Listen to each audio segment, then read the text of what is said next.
I'm gonna try to talk fast because my sister is on her way over, so I know I don't have a full hour. Okay, great. We're not going to take an hour. We've got this down.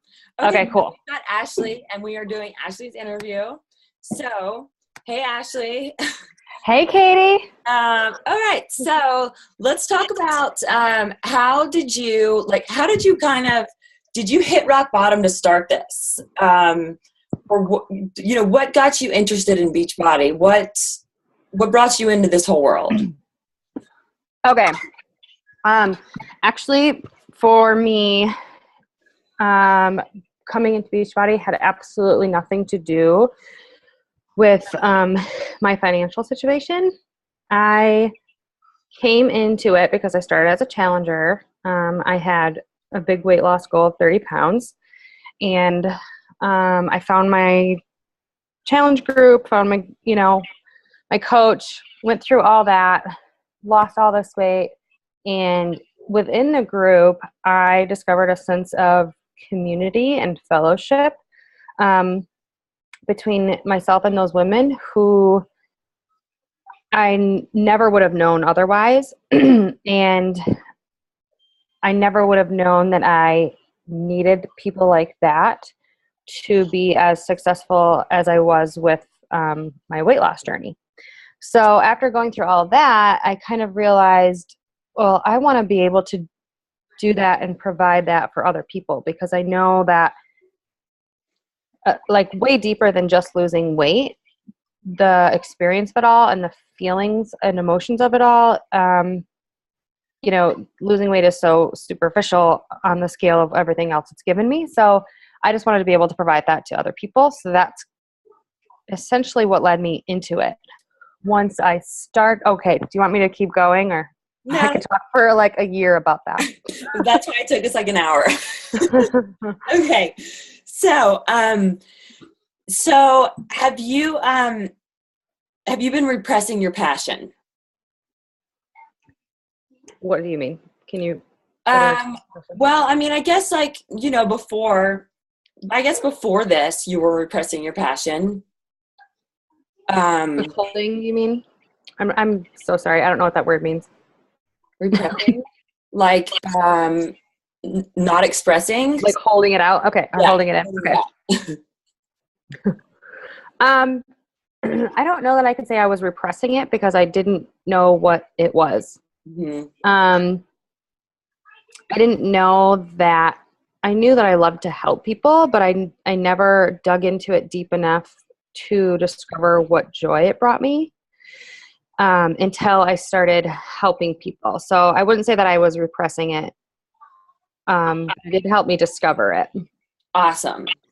Okay, so let's talk about relationships. So, relationships with your kids, your family, your husband, friends. Do you have relationships that have failed and that they just don't feel like you really, really want them to? Do I have relationships that have failed and I didn't want them to fail? They just don't feel like you really want them to. Like now. Are you struggling with that now, or have you struggled in that with the past? No, I can't say. No, I can't really say that because I've never really had any strong relationships that have failed. Okay. Maybe I'm not quite understanding the question, but no, I don't think so. Okay, so well, the follow-up to that is clear as mud, right? The follow-up to that is, are you ready to start telling a new story about what you really want and what you deserve?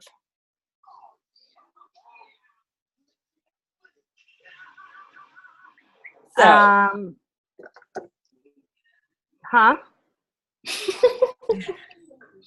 So I guess it's like, are you, I guess this would be, for a newer coach, but, are you sharing about your story, and are you rewriting your story? I guess that would be a more, I would say I am sharing my everyday story, but I don't know that I'm sharing the deeper story as to what, after I started coaching, what I figured out was actually my why, you Okay. know? Mm-hmm. So that's what you're going to start sharing. Mhm. Or, I'm sorry, are you ready to really I'll be out in a minute. share? Yes. All right. So what are your identification factors? In other words, what challenges and breakthroughs do you want to help your leads, new team members focus on and overcome within themselves? So how do you want to help? Okay, hold on. This is only my second time reading these. Okay, so what challenges and breakthroughs that you've gone through can you use to help your new coaches? Okay. I would say that my challenges have been, okay, so before or when I started this, I was a part-time stay-at-home mom, and I worked at our family farm office like 2 days a week. So I just did that to help out. It wasn't my passion. It wasn't my deal at all. I just did it to help. And I, with being a stay-at-home mom, which it was wonderful, I feel like I lost my sense of self. And I kind of lost who I was. And I just got kind of, I don't know, kind of lonely, I guess you could kind of say. Yeah. So, maybe I can't, maybe not everybody I come across is going to find, that exact same thing, but whatever their missing link is that makes them feel, complete or makes them feel good, like that's what I want to help them find. I heard on a call yesterday, it was this girl said, she said, I don't have problems to post about. And it's like, dude, everyone has problems to post about. So you're white and you're rich. You got white rich people problems. And I was like, yeah, that's, it's all relative to, that's why you don't compare your problems to someone else's. Like whatever, you are struggling with and are struggling with, like, yeah, it might not seem like as big as some other people's, but it is that big to other people because it was that big to you, Yeah. So, yes. So keep sharing that. Okay. So, we already covered that one. So your why for becoming a coach, you pretty, do you share about that a lot? I share about why I became a coach, but I haven't shared well why I continue to coach and why I guess I just haven't fully explained the whole, like my whole process with it, like internally. So we know why you started. Mm-hmm. All right, now let's hear it. Why I stay? Yeah. So it goes back to that whole being a stay-at-home mom thing. So I knew, like, before we were married and had kids, I knew that I wanted to help people, and I thought that the way that I was going to help people was through something to do with the medical field. So, I wanted to be a nurse. You know, that's what I ended up wanting to do. I first wanted to go into radiology, and then I wanted to go into photography, and then I was back to nursing, and I just kind of jumped around. And then I shouldn't say I hated school, but I wasn't driven in school. And so I just kept letting that fall into the back burner with the rest of life. So, marriage, and then our first kid, and then our second and third, and so on. So I think by the time we had our third baby, that's when I realized that I felt like a completely different person. I was, a good 30 pounds overweight. And then I was primarily a stay-at-home mom, and I didn't recognize myself because I felt a disconnect with like my peers and other adults because I felt like I was always at home or always just with the kids. So what this has allowed me to do is all of those things. It's allowed me to help people on their health and fitness journeys and help them discover, their confidence and things like that. It's allowed me to still stay home with our family because that was something my husband and I thought was really important for our family, that we raise our children at home, and we were fortunate enough to be able to do that. So that way I'm still able to do that. And then third, I'm still able to connect with my peers, other women especially, who not only have maybe gone through similar, experiences with weight loss and fitness and all that, but who may have a missing link of some sort. That's just kind of, I don't know. I don't want to say like a pit, like a dark cloud or anything like that, but just something that isn't quite, You don't feel complete, kind of. Yeah, exactly. Yeah. I can see that. I can totally see that. I mean, I hear that from women all the time. Mm-hmm. And they're the ones that don't have time to work out. But Yep. so, all those things, those are all great posts. Like, you listed them, and those are all things that you should be posting about all the time. So, I feel like you had to like give up what kind of like your dream of working in the medical field. I mean, it was worth what you gave it up for. Yeah, and that actually, now that you say that, would be a really great post because that was a really hard couple of days when I got my acceptance letter into the pro nursing program, and I had to say no. I had Yes. to. Never thought about that. And I mean, it had to have caused a little resentment. Oh yeah. Yeah. So, Yeah, I struggled with that. Okay, so this Light bulb. this will be your video to go back and watch, and if you're not taking notes, but so that's where you need to start talking about it. Okay. Really good point. Yeah. That's the dirty stuff that people want to hear. Mm-hmm.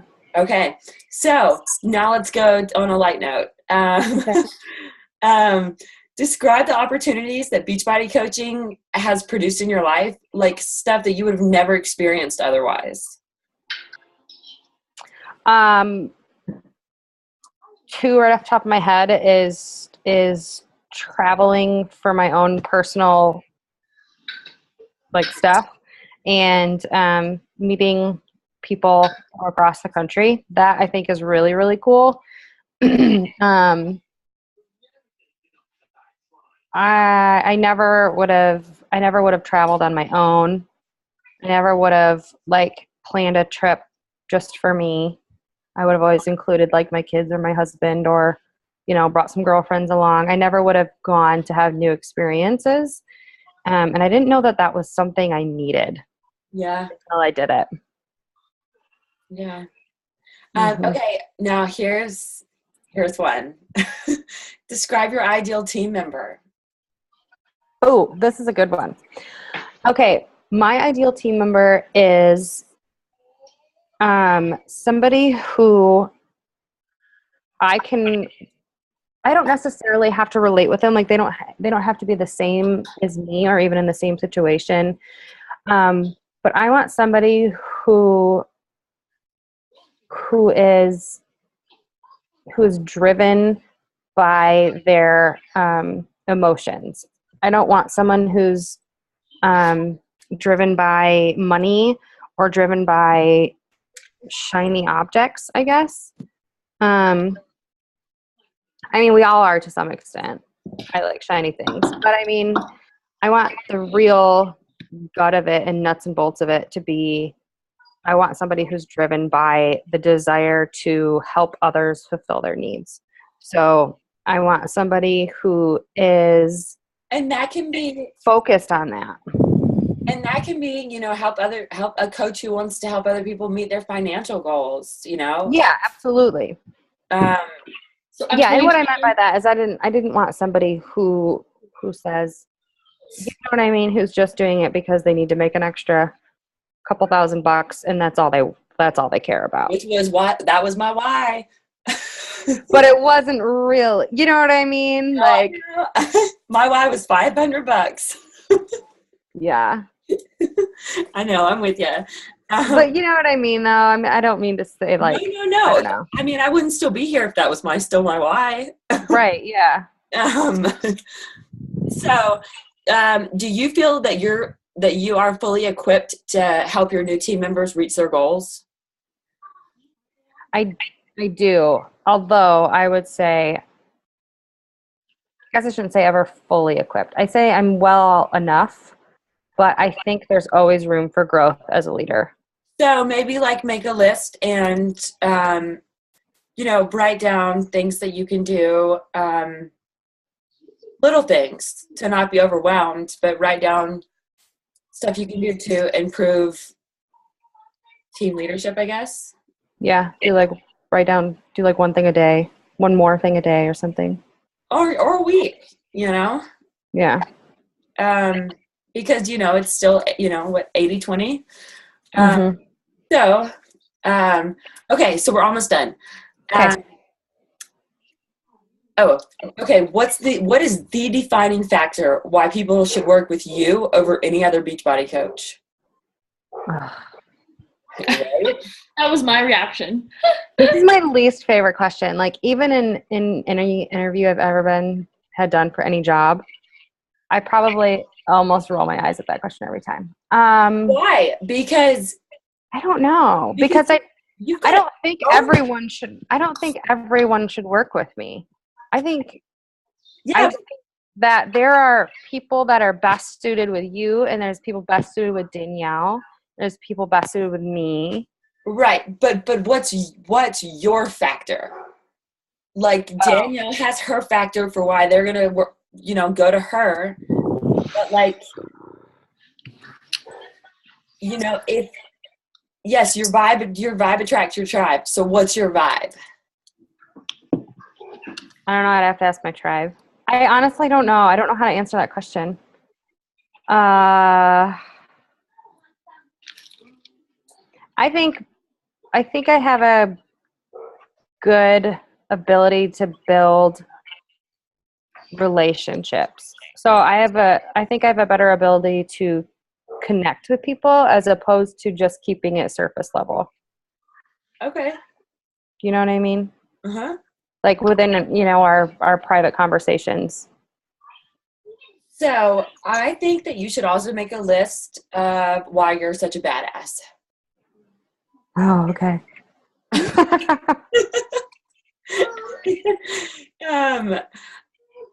Yeah. You can have it. Do you think it would be weird to ask your team that? Nope. Oh. Okay. I don't. I might do that. I had a girl contact me the other day, and she signed up, and we've never spoken. She's never commented on my post, and she lives in California, and she was like, I've done my research. I have a girl that lives down the street from me that's a coach. Like, I was like, how did you pick me? Like, how are we even connected? And she was, yeah. So there is reasons why they pick you. So, are you there? Damn it.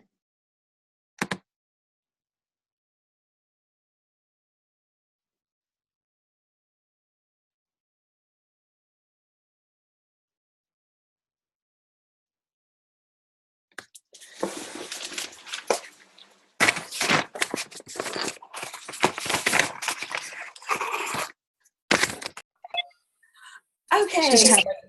So, Sorry. okay. Yeah, that makes sense. Mm-hmm. Are you back, Katie? Yeah, what y'all talk about? Danielle was just sharing a similar experience about why someone chose her over like a top 10 coach. Why? Oh, it was Amy Silverman. The two of my coaches like follow her on Instagram, and I chose me. And I was like, I didn't say it out loud. Why would you pick me? But I was thinking, why did you pick me?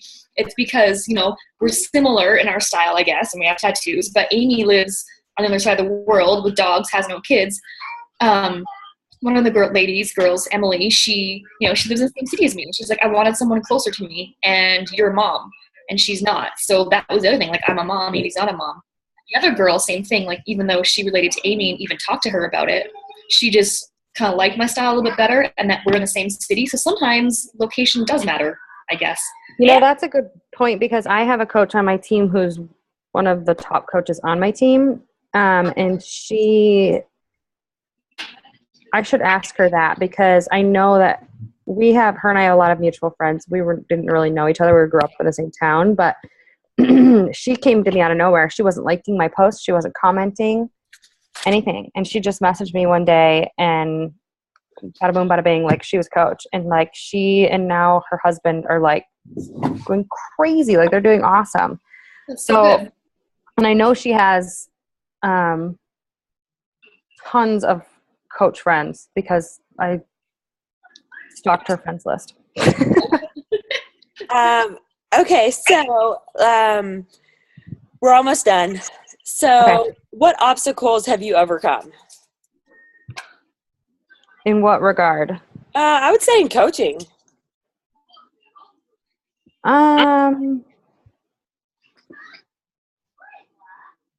Obstacles. Well, I don't know. All right. Well, just come back to that one. Okay. Because, I guess it just could be like, you could just think about any obstacles you've ever overcome. Those are posts. So. I see. Okay. Yep. Yes. So when was that first moment when somebody gave you a compliment or acknowledged your transformation, whether it be physical, just, any kind of way? It was when I, right after I became a coach. I didn't really tell anybody I was doing 21 Day Fix and like doing all of that stuff. So that was called kind of like privately, and then I became a coach, and then all of a sudden I like put my transformation post up online, like, and basically announced that I was a coach. And I remember I got on my first or second team call, like with Jamie Hance that night on her team call. And Jamie's your coach? No, Jamie's not. One of Jamie's coaches is my coach. Oh. Yeah, she's my grandma. Who's your coach? And so I got on her team call, and my Facebook was blowing up. Like, I had 100 and some comments, like over 100 likes. And so I remember that they stopped in that call and went to my page and were reading the comments, and they were like, girl, like, I don't know. It was just really cool. It gave me chill bumps. Yeah. So like, just from all the people commenting, and then for them to all, acknowledge all that, it was really cool. Okay. Post that. Post that too? This is all posts. Okay. Got it. What pisses you off? Oh Lord. Excuses. And I think the reason shitty excuses. I think the reason they piss me off so much is because I used to be the queen of them. And I'm now like on the other side of that. So I think that's one thing that pisses me off the most is excuses. Like, I would rather have someone say, I am not interested because of a real reason, as opposed to, you know what I mean, giving me the runaround. Or my other thing that pisses me off is when people tell me they want to do it, but they don't because they're too, because the people they live with won't do it with them, or something like that. Like, well, but I live with so-and-so, and they're not going to stop drinking pop, or they're not going to stop eating blah. So things like that, which is, I guess, also excuses. So I'd say excuses piss me off. Okay, I don't mean to interrupt your video, but how about I can't because I want to give it 110%. Yeah, that's, I mean, another excuse. That pisses me off, man. Mm-hmm. If I'd gone into this giving it 110%, I would have never done it. Yeah, I know.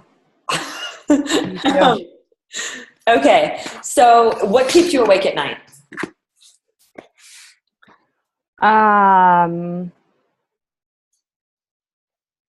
When I remember that I told somebody I was going to do something or send them something or whatever, and I realized I forgot to do it. Okay, so that's what you're going to improve on. Follow up. Yeah, because that's silly to keep Mhm. going. That's something silly to worry about. And you know what? It's okay if you didn't send it to them, too. Yeah, right in the morning. Yep. Just have a list by your bed, write it down. It's the first thing you see when you get up, and get it done. Okay, so what accomplishments have given you like a huge sigh of relief?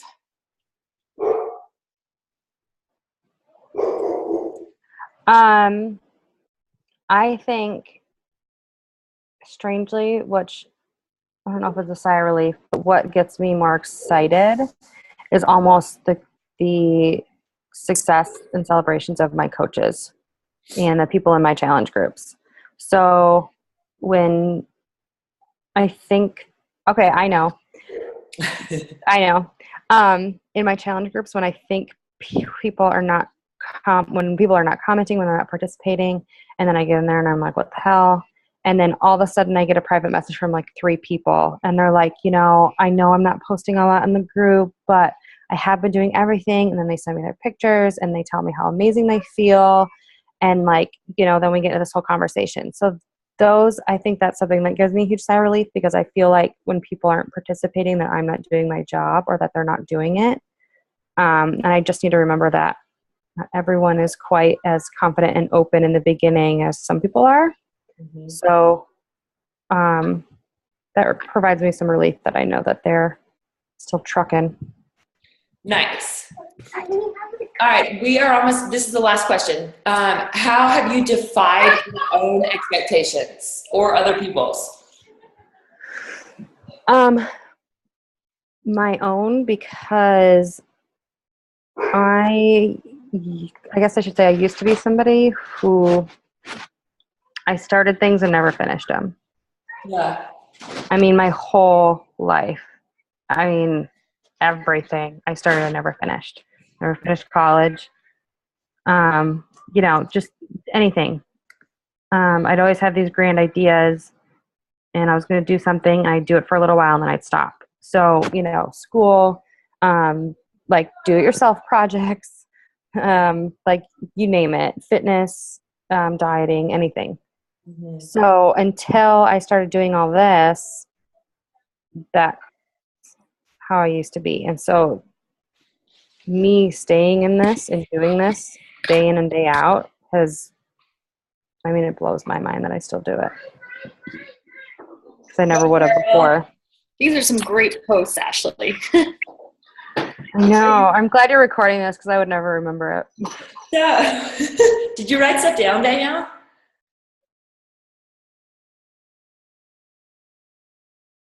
You're muted. It's in my head. I didn't write it down, but I'm going to write it down right now. So, yeah. Okay, I'm going to stop recording. That was great. Thanks, Ashley.